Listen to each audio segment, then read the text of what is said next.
All right, y'all, so we back, and yes, it's time for another round of unsolved mysteries. So brace yourselves. Let's go.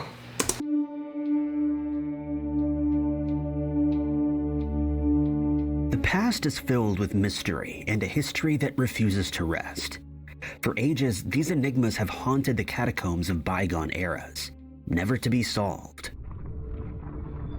Number 10. Our journey begins on the A6 motorway. It's this route that connects Paris to Lyon in France. The highway has two branches, A6A and A6B. They join in an area south of France, one that's a favored motorway for holidaymakers. The route also links to the south of France and the French Riviera. This is said to be the third longest auto route after A10 and A4, measuring 455 kilometers in length. Now, fair warning, I'm not French, so these pronunciations are gonna be a bit rough. But Marie-Agnès Cordonnier and François Bruyère, the 22-year-old cousins, marked the first case of what would later become known as disappeared in A6. The A6 disappearances, as the name suggests, were a series of enigmatic disappearances and homicides that took place in the vicinity of this motorway. Women of varying ages found their cases linked to this same area, sparking the mystery of the motorway A6. The two women were from Belgium. They decided to make a trip via train to France, where they would practice windsurfing in a nearby lake. On the 20th of August, 1984, Marie, who was finishing up law school, and her cousin Francois, the physiotherapist, arrived at their destination in Mâcon, France. Once there, they made a call to their parents and then to a friend who resided in Charolles.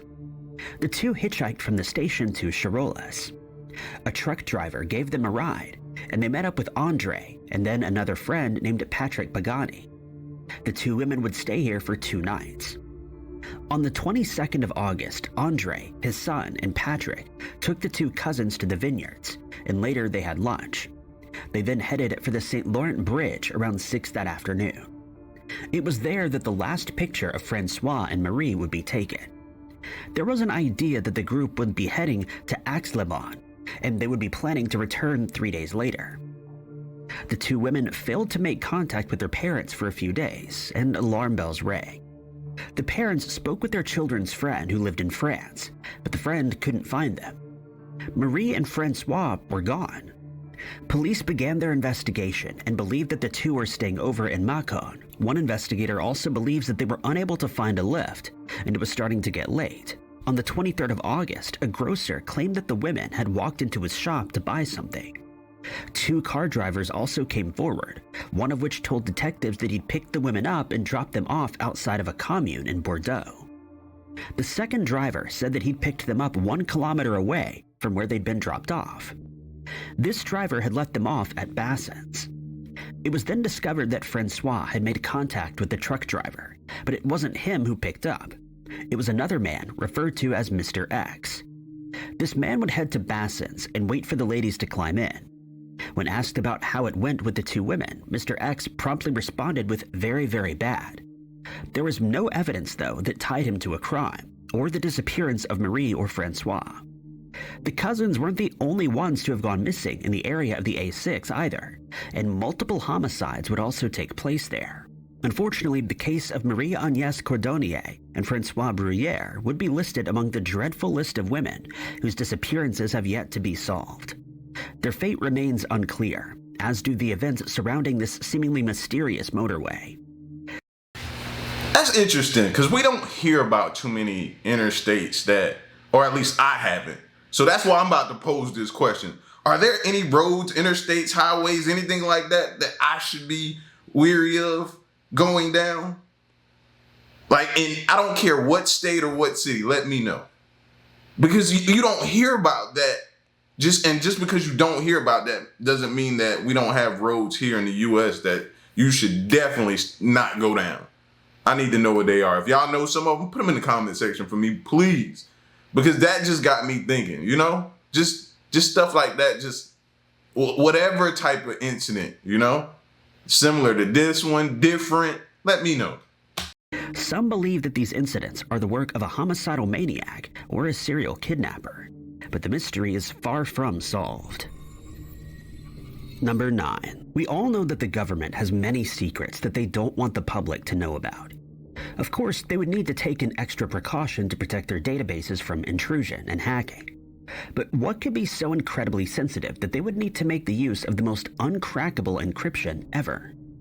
The United States federal government adopted a curious encryption method, the Advanced Encryption Standard, AES, or FIPS 197. While the name may not sound as alluring as the Beale ciphers or the Dorabella encryption, this remains one of the most enduring ciphers in history. AES makes use of a symmetric block cipher that the government employed to protect classified information dating back centuries. An approved 128-bit, 192-bit, or 256-bit is used in the algorithm. According to the studies conducted on this method, it could take millions of years to decipher such an intense coding method, even on its lowest 128-bit encryption.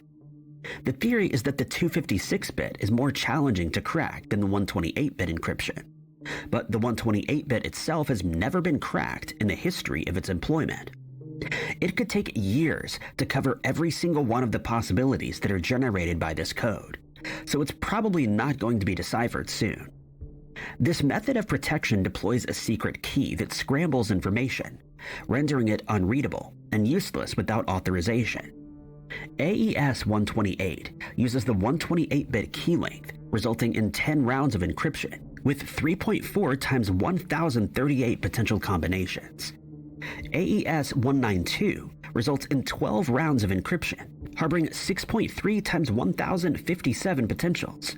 And the last standard, AES 256, has 14 rounds, with 1.1 times 1077 potential combinations. Yo, this all sounds like, you know what I mean, a foreign language to me, bro. Yeah, I salute to y'all that understand this stuff, man. Y'all might have to teach it to me. Each of these standards has a similar process. It divides the method into fixed-sized blocks. Then a secret key is deployed to a series of unique round keys. Each data block goes through various rounds of transformation. Each row has the aim to confuse the data through shift rows and mix columns. Each round deploys a new round key to each data block, adding another layer of encryption with new and unique keys each time. After this process is completed, the data blocks are made into ciphertext, which is an unreadable form. Learning how AES works makes the idea that it's undecipherable not surprising at all. And for millions of years, the government's encryption standard will be left unsolved, but will continue to intrigue the minds of cipher lovers and crypto analysts. Number 8. Tanong Poon played an essential role as the president of the Labour Congress of Thailand. He also played the part of a Thai senator and vice president of the International Confederation of Free Trade Unions. In 1991, the government was overthrown by the National Peacekeeping Council, NPKC, led by General Suchenda Kraprayun, and they declared martial law and overturned the constitution. Not long after this, the NPKC abolished labor unions and state enterprises, which ultimately left more than 270,000 union members without any trade union rights. And Tanong was publicly critical of the NPKC and what they had done. It was also this important figure that would enigmatically vanish following threats that he received. His last words to his family detailed that if they did not hear from him in 3 days, then he was arrested, but if it had been over 7, then he likely had met his demise. Tanong was invited to the International Labour Organization conference that was being held in Switzerland in June of 1991. He would be the representative for Thailand, who planned to inform the conference of the coup's attack on the rights of workers. Just before the journey there, though, Tanong was banned from traveling overseas. He disappeared just a few days before the ILO conference was due to commence. He'd been slated to be a member of the Thai delegation, which prompted his hasty removal by the military government. At the time of his disappearance, the man was 55 years old and an insulin-dependent diabetic. No clues to his whereabouts were ever uncovered. The only piece of evidence that the man was ever truly there was his empty car still parked at his office in Bangkok. Tanong's case is one still shrouded in mystery. Theories of the event date all the way back to 1991. Theories abound as to why he vanished, and speculation of the activities in which he was engaged continue to persist.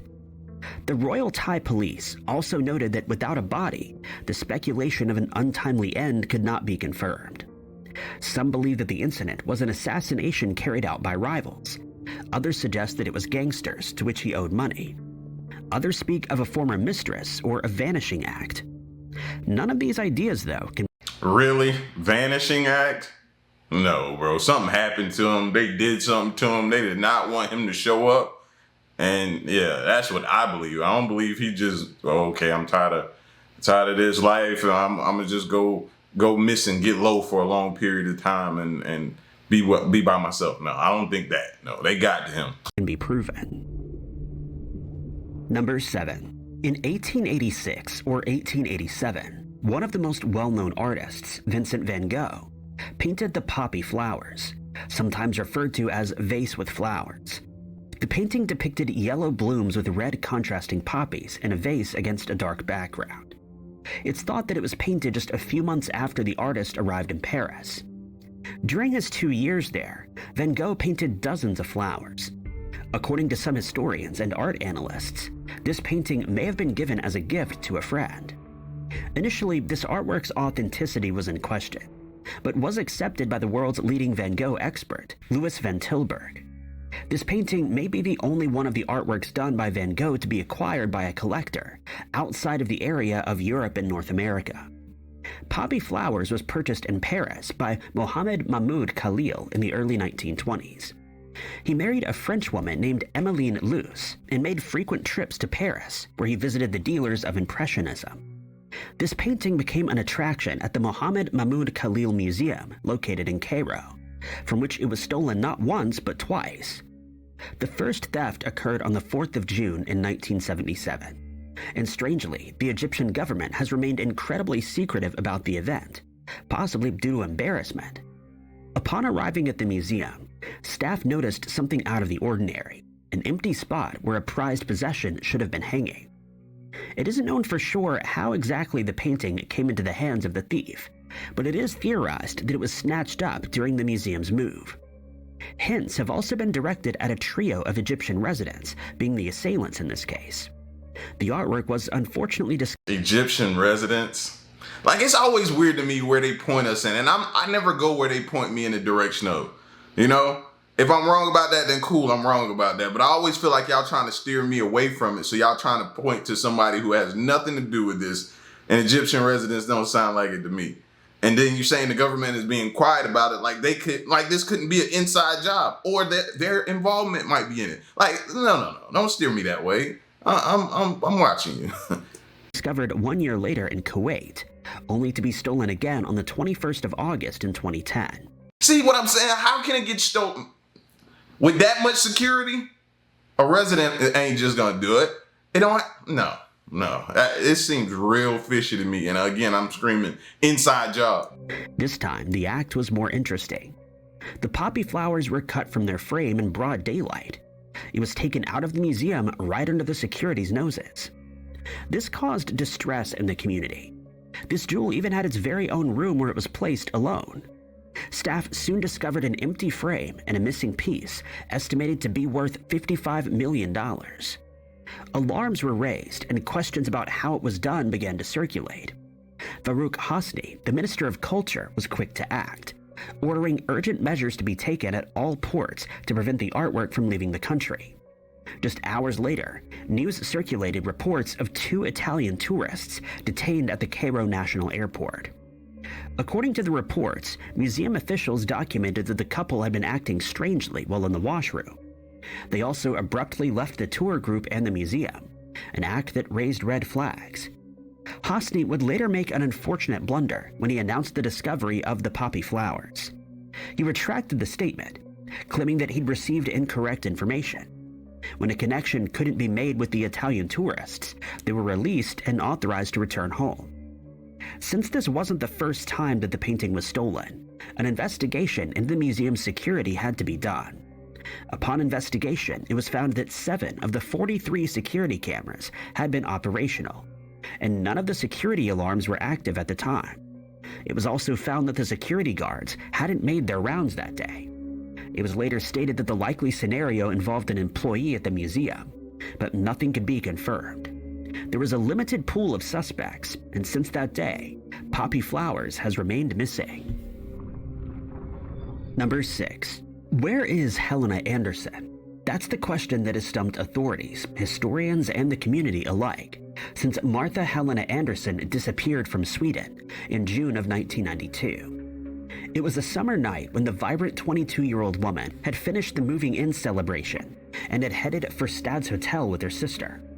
The events that followed remain an enduring mystery that continues to haunt the small Swedish town. The case of Helena became a source of speculation. Upon arriving at the hotel, the sister left via a taxi, and the woman was seen around 2 a.m. sitting with 2 men and a friend at the hotel's bar.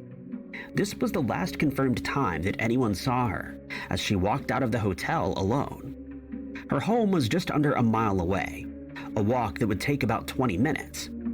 Various witness sightings were later produced, each of which varied in detail and dependability. One alleged witness claimed to have seen Helena outside of the hotel, while another spotted both a man and woman on the route to her home. Another witness came forward claiming to have seen 2 individuals, also a man and woman, crossing a bridge on the route to the house. Upon further investigation, it was discovered that Helena had made contact with her sister again that evening, stating that she would be home soon and that she'd forgotten her key, but she'd never arrived there. The very next day, the first sign of trouble appeared. The sign came in the form of the missing woman's singular sandal, found just 100 meters away from her home in a grassy area. Another article states that the second shoe, allegedly belonging to Helena, was also discovered by a police dog 10 meters into a wooded area, along with the rings that she wore that evening. That can't be good at all. Shoes in different location, that screams signs of a struggle. You might have been kicking, screaming, all that type of stuff, and your shoes came off or whatever happened. Yeah, that don't sound good at all. It was covered in vital fluid, which Swedish criminologist Leif Persson believed may have come from the nose. A conflicting source, though, places this discovery in a playground, items that authorities believed had been thrown there. Then another witness came forward, one described as controversial. This individual claimed to have heard arguments between 2:10 and 2:30 that morning. The argument included a woman crying, "You can't do that," and 2 angry male voices. Another witness alleged that she heard a woman screaming around the vicinity of the local hospital around the same time, but she worked at the same store as the initial witness, making her account a doubtable one. 2 more witnesses detailed a white-colored car in the area at 2:30 a.m., while another saw the same car at around 4 a.m. While authorities embarked on their best efforts to find Helena, they were hindered by all the conflicting accounts about that fateful night. Each witness statement was riddled with inconsistencies and unreliable statements. Even so, the investigating authorities began to arrest suspects haphazardly. It began with a man who knew the missing woman and was unable to come up with an alibi for the evening of the disappearance. Another man was arrested a few years later after making some suspicious statements to a journalist. Still, he was released just a couple of days later, after determining that he wasn't in the area that evening. The witness account also described a man who wore pilot glasses, and the description matched one of another man who was seen with Helena that same night. But his statement didn't match those of the witness statements, and he later gave a different explanation that is yet to be made public. More theories circulated about the 22-year-old's disappearance. They ranged from a random act of violence, an assault, kidnapping, and a premeditated crime. Some believe she was struck by the hands of someone she knew, or fell victim to the acts of a stranger. But none of these theories could ever be confirmed, and the case of missing Helena Anderson remains a mystery. Even though her case was widely publicized, she remains missing to this day. One strange and the only consistent thing regarding this mystery is the witnesses. There were so many of them in the streets at 2 a.m., walking their dogs or going for a stroll. Number 5. Those type of cases make your skin crawl, man. Because imagine how many people walk home from a bar or something that live close to a bar. You know? You always think that's convenient. Oh, man, I don't even got to drive here. I could just walk home. That'll be safer. You know? And then if your home is near a wooded area or something where people can just squat on you, because one thing about it, man, you never know who's watching you or paying attention to you or studying you, or, you know what I mean? Somebody you've been friendly to, and or something, you cross paths some kind of way, and now all of a sudden they just start watching and stalking you. Like, you never know. We gotta be careful, because stuff like this happens more than we think. 5. The Dorabella cipher refers to a cryptic letter written by Edward Elgar to Dora Penny. It consists of 87 characters spread across 3 lines and is made up of 24 symbols. Each symbol consists of 1, 2, or 3 semicircles oriented in varying directions. But before we can embark on the journey of this uncrackable cipher, we must meet the man behind it. Sir Edward Elgar of Worcestershire, England, was an English composer. Bold tunes in the form of simulated Renaissance English music characterized his work. He worked briefly in lawyer offices, becoming an excellent violinist, and produced several choral works. In 1904, the composer was knighted, and between 1905 and 1908, he worked as the first professor of music at the University of Birmingham. After his passing, though, Elgar left behind an enduring mystery that began back in 1897, when he sent an encoded message to his lady friend, Dora Penny. Unfortunately, though, Penny was unable to decipher it, and it seems that so did everyone else through the trails of history.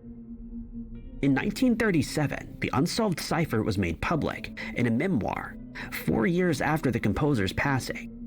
It's since defied all efforts to crack it convincingly. Elgar was a man intrigued by the art of secret writing, and had even been the one to crack the uncrackable cipher that was published in the Pall Mall magazine. His love for secret writings led to the Enigma variation, most of which musicologists have been able to decrypt. But that one letter has remained a mystery. The code used here makes use of the same cipher that can be found in the composer's notes. These notes have been riddled with puns and purposeful misspellings. The mystery of the Dorabella cipher is not a question of who done it, how, or why, but rather a question about what it really means. Some guess that it isn't a real message at all, and was meant as a joke that he played upon his friends and the rest of the world, who try their best to figure out what it means. Others suggest that Penny and Elgar shared a private language, and so decryption may only come in the form of backslang, contractions, puns, or abbreviations. It's been theorized that the indecipherable cipher may hold the telling of a secret affair between the 2 improbable lovers. It could also be a casual letter, or it may be a lot of gibberish. The contents of this enduring cipher have remained a mystery for more than a century, despite the various efforts to solve it. Each attempt at cracking the encryption has met different levels of success. According to some experts in coding methods, it's believed that each squiggle refers to Elgar's initials EE, and that the cipher was created using a substitution method. Challenges that analysts have faced while making their attempts at cracking the Dorabella cipher include the lack of cipher text and the possible secret language that the 2 individuals may have shared. Perhaps this cipher was meant to be kept as a secret, something between Elgar and Penny, something that no one else was supposed to know, perhaps not even Penny herself. Number 4. Not much is known about the cat lady, Joanne Dorothy Lawrence, who disappeared one day in November of 1998. Joanne was known to be a frequent hitchhiker around Huntsville. The 77-year-old also took more than a dozen cats into her care, and was believed to have been living in a garden shed on a property located on North Lancelot Road.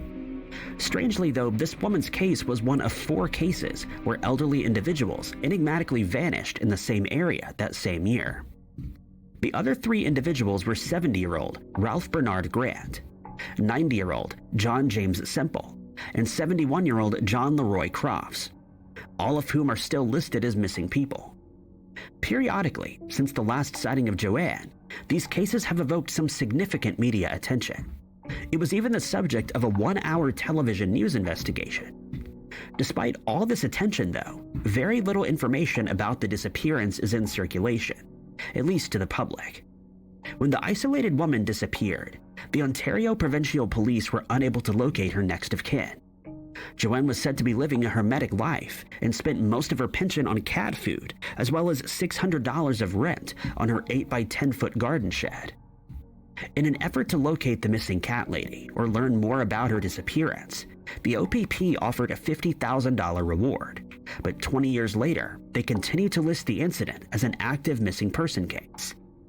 A breakthrough came in 2019 when Laura Beacom, a researcher who was featured on Uncover, the Cat Lady case, was diving into Joanne's family tree. It was found that before becoming the hitchhiking cat lady, Joanne was a struggling poet and a freelance writer who was living in Ottawa. It appeared that she became disillusioned with her passion and wrote an op-ed to the Ottawa Citizen in which she declared journalism a closer corporation. A few years later, the aspiring writer was fired from her advertising job for writing a book instead of working. One family member that Laura was able to find was a first cousin once removed, Sherry Churchill. She had no idea that her cousin had become the focus of a high-profile investigation. The reason for Joanne's isolation, though, was still unclear, but Sherry thinks that a rift over family property may have had something to do with it. A clue was found within a Christmas family newsletter written by a cousin of Sherry's, Diana Hill. Normally when you surround yourself with a ton of animals, to me it screams, I don't trust anybody. I'd rather trust these animals before I trust you. And something went down to cause that mistrust in people. And that could point to whatever it is that possibly happened to her. You know what I mean? That's what that screams to me, though. You have a ton of cats, a ton of dogs.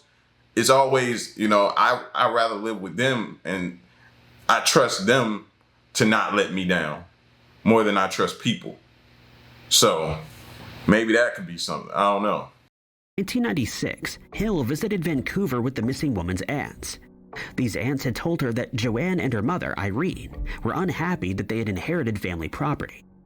If the property had been bequeathed to Irene, it would have been inherited by Joanne, but this is different from what happened. In the same letter, Diane details that they had yet to hear from the woman since a 1976 postcard with no return address. A few years later, Joanne became the cat lady in Huntsville. Witnesses recalled that the woman arrived in the area in the 1980s, and her name appears on a property deed from 1984. At some point in her life, the tough-as-nails woman started to take in unwanted kittens. In 1994, though, the garden shed that she resided in was burned to the ground. After this, she began moving between boarding houses and the Salvation Army, returning to the woods often to make sure that her cats were all right.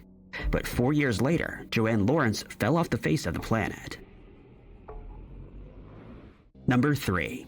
Mustafa Basir, a 50-year-old man living in Anatolia, was bequeathed a house 5 years prior to this ancient discovery. One day, Mustafa decided to do some renovations and restoration work on the house, during which he stumbled across a curious mystery. What this homeowner believed was a single-story home turned out to be a building placed on top of a multi-layer ancient underground city.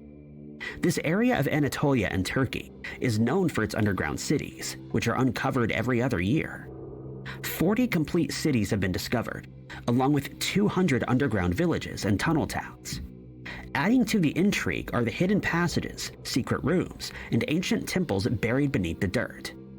Upon this discovery, Mustafa gathered up 80,000 euros, which he used to initiate the removal of soil using 100 trucks in an effort to bring the city to light, after receiving the necessary permissions, of course. Mustafa immediately informed the Kayseri Governor's Office and the Culture and Tourism Directorate of this mysterious find.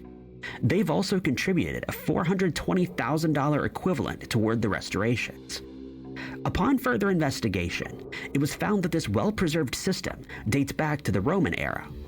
Almost 80% of the excavations were completed in 2014, with the additional help of workers who cleared an area of 2,500 square meters. During this excavation, though, the workers came across preserved skeletal remains, which were sent off to experts. According to the local mayor, this underground living area was active during the Roman era, but also during the Byzantine and Seljuk periods. Central Anatolia is also famous for its rock-cut houses, some of which have multiple stories. Other stone buildings there have been built during the Ottoman and Republican times, all of which would house thousands of residents. While this incredible discovery may not be as spectacular as Derinkuyu, it serves as an important find that holds many unanswered questions.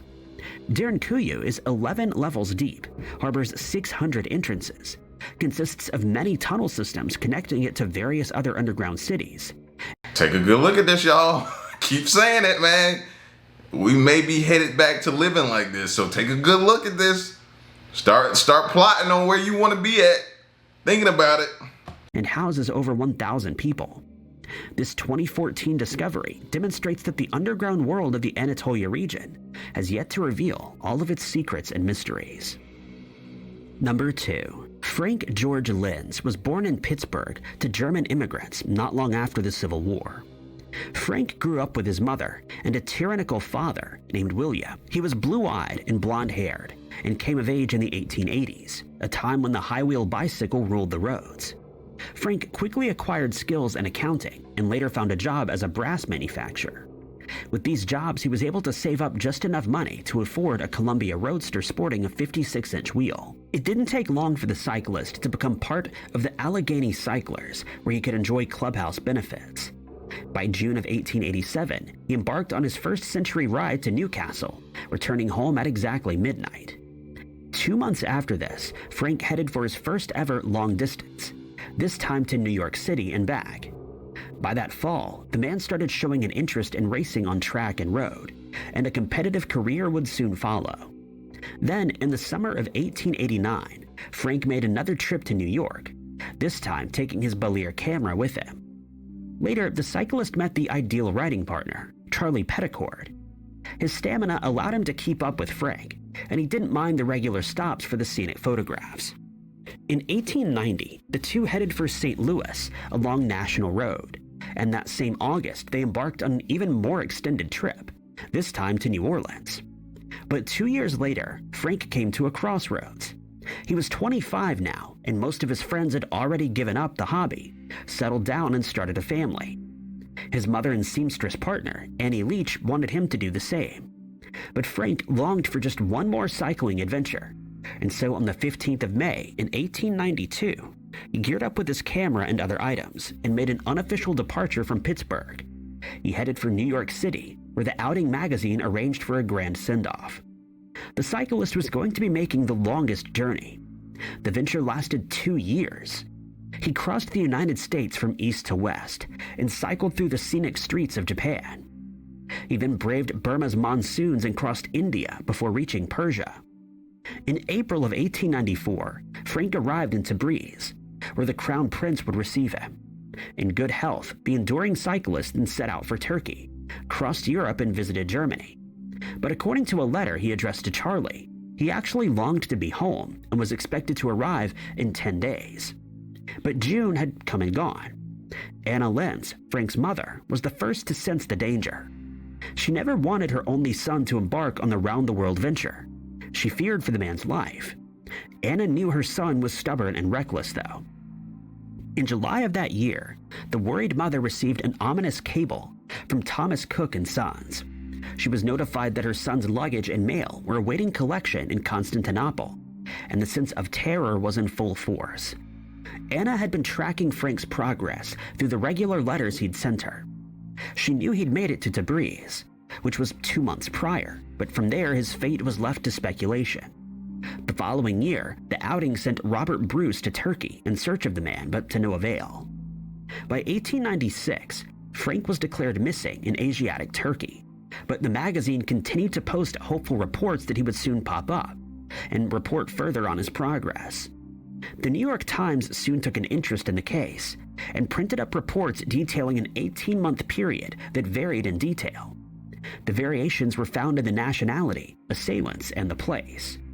One of the stories regarding Frank's whereabouts came in the form of an alleged sighting of him. It was said that 2 Turkish soldiers saw the cyclist heading along an Armenian road. There was a dispute between the 2 soldiers, though, about whether the cyclist was a man or a demon. They fired at him, and he fell from his bicycle. Another story detailed that natives believed that the object he rode on was silver, so they took his life to strip the bicycle and sell it. Many other theories were brought into the mix, none of which... Yeah, that seems more acceptable to believe than just riding along, you see somebody and you just go, demon? Like, you gotta give me a little more, not saying that demons don't exist or anything like that. You just gotta give me a little bit more to go on. Like, huh? Which could be confirmed. The most agreed upon idea, though, is that he met his demise. One journalist suggested that he offended a Kurdish chief, but without a body, the case of the lost cyclist remains a mystery. Number 1. We all know the story of Jack the Ripper, the pseudonym of the active assailant who took the lives of at least 5 women. The identity of this man, though, has remained concealed for centuries. It was also his acts that would prompt the many copycats that popped up throughout history. One such copycat was the Jack the Ripper of Lisbon, promptly named the Lisbon Ripper. Between 1992 and 1993, homicides were stacking up in the capital of Portugal, all the works of this one assailant. It's believed that this individual totaled at least 9 victims.